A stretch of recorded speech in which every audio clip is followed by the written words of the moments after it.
नमस्कार बा, प्रणाम बा, आदाब बा। और रुआ सब देख रहल बे झटका भोजपुरिया समाचार।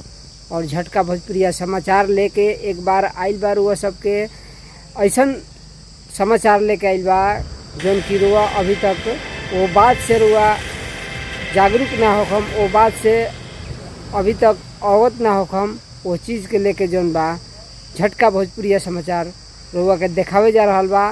रुआ के दिल के धड़कन बढ़ा सकता और वो धड़कन के सच्चाई तक ले जा सकता। यही से झटका भोजपुरिया रोज सबके स्वागत करता अपना चैनल पर।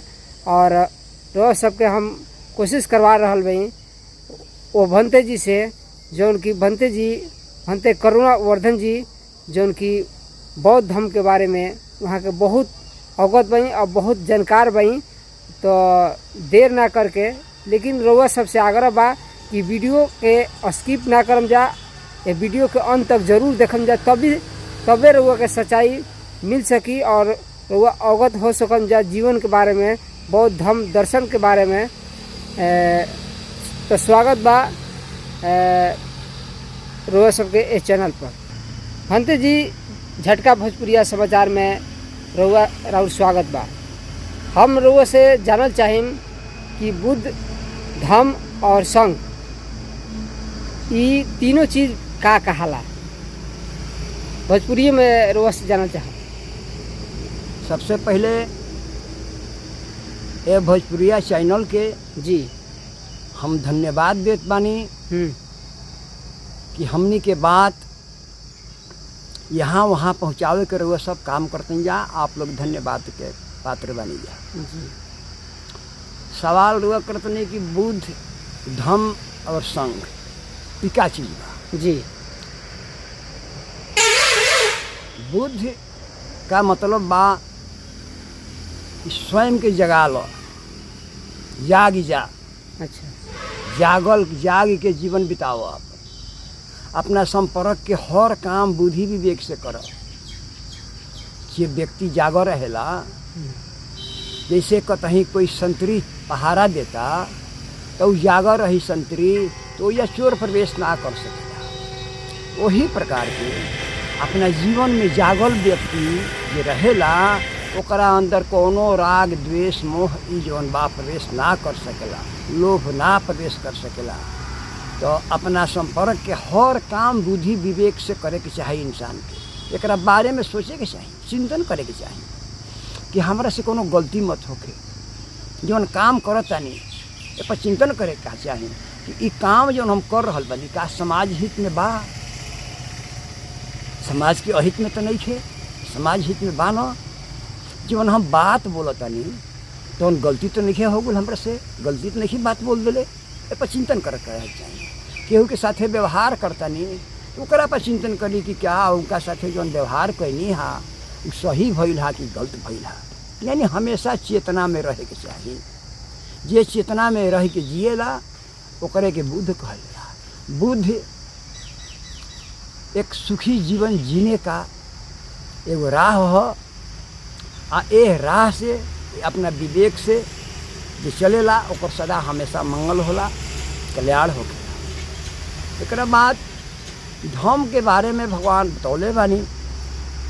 धर्म का चीज है? धर्म जौन बा प्राकृतिक नियम बा, जिसे प्रकृति बा केहू के उपेक्षा ना करेला, केहू के पक्षपात ना करेला, सबका खातिर काम करेला। वही प्रकार जैसे हमनी के भगवान भगवान कही ले जाए, सब मनुष्य भगवान भगवान कहे, लेकिन वो भगवान को देखत नहीं थे, अनुभव नहीं थे करत। वो कोनो इंसान के, जे कोनो इंसान रहे कि ना रहे, ये भी हम नहीं पौले, कहीं इतिहास में नहीं पौले कि कोनो इतिहास में वो करे। वही में वो भगवान भगवान कही के आदमी फसल ओकरे गुहार लगावत रहता। भगवान जौन बा वो प्रत्यक्ष बारे, प्रकट बारे। 4 गो शब्द बा एकरा में, भगवान 4 गो शब्द बा। भ से भूमि, ई भूमि जौन बिया, ई धरती माई जौन बाड़ी, सबके खातिर आपन आंचल फैलौले बारी। इस संसार के जितना भी प्राणी बाड़े हमरा आंचल में रही आ सबके आश्रय दिले बाड़ी अपने आंचल में ही धरती माता। ई ऐसा नहीं कहत कि छोट आदमी हमारा धरती पर निवास करी। ई धरती जौन बाड़ी सब प्राणी के निवाला तैयार करतड़ी, सबके भोजन देवे के काम करतड़ी। ई एक पक्षीय काम ना करली, सबका खातिर बराबर काम कर। ओकरा बाद बा ग से गगन गर्मी सूरज जौन बा उ सबका खातिर आपन ऊर्जा बिखरेलन, आपन ताप सबका खातिर देलन। ऐसा नहीं खे कि कुछ लोग खातिर आपन ऊर्जा देलन, आपन ताप देलन, उस प्रकार के नहीं खे। उ सबका खातिर आपन काम करेलन। ओकरा बाद बा वाह से आयु वायु हवा जौन बा इस सबका के ठंडक पहुँचावे के काम करला। हवा ना कहेला कि कुछ लोग के हम अपन ऑक्सीजन देव, अपन ठंडक पहुँचाए, कुछ लोग के ना देव, ये सब के खातिर काम करेला। ओकरा बाद बा नौ माने नीर, पानी जौन बा सबके प्यास बुझावे के काम करेला। वो एक पक्षीय काम ना करेला।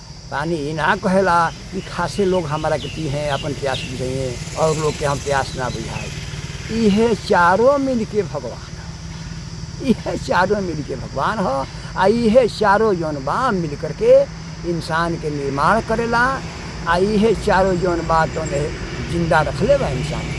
यदि यह चारों में से एक भी तत्व जौन बा उ साथ छोड़ दी तो इंसान मृत हो जाए। तो बुद्ध के कहे के मतलब बा कि जवना प्रकार से ये चारों जौन बा धरती, सूरज, हवा, पानी सबका खातिर काम करता, वही तारी हर मनुष्य के सबके इस चिंतन करे के चाहे कि अपने ना पूरे मानव प्राणी के सुख होखे, सबके मंगल होखे, सबके कल्याण होखे, ऐसा चिंतन करे के चाही। एकरे के कहल जाला धम्मं शरणं गच्छामि, यही धम है। एकरा बाद में संघं शरणं गच्छामि।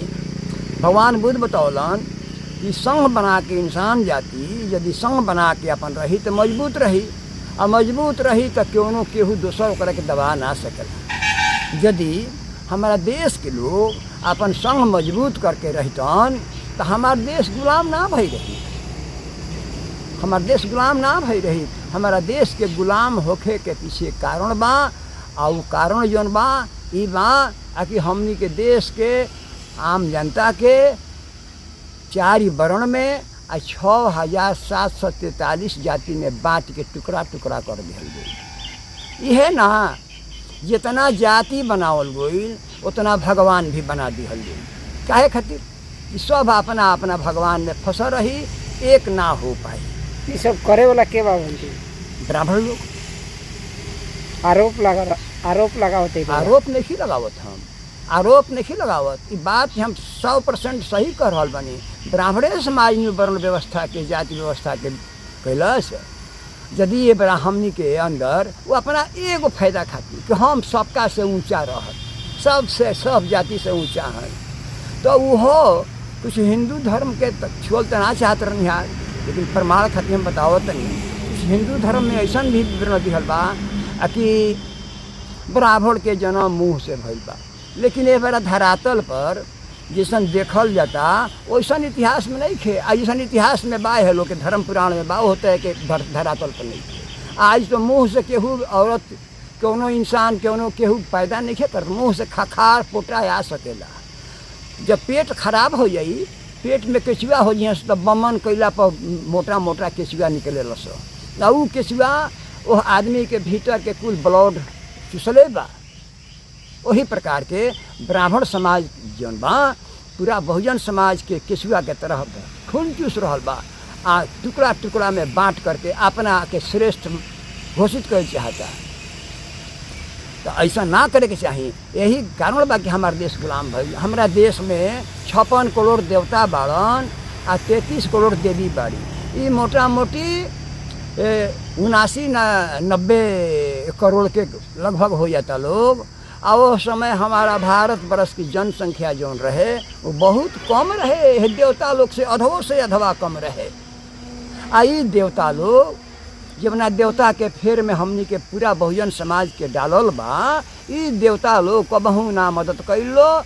आ ओ देश के ऊ देश हमारा देश के गुलाम बनौलस, जवना देश में ना कहूँ ब्रह्मा जन्म लेले बड़े, ना विष्णु जन्म लेले बड़े, ना कोनो देवी देवता बारन। आ उहे देश हमारा देवी देवता यानी 56 करोड़ देवी देवता वाला देश के ऊ गुलाम बनौलस।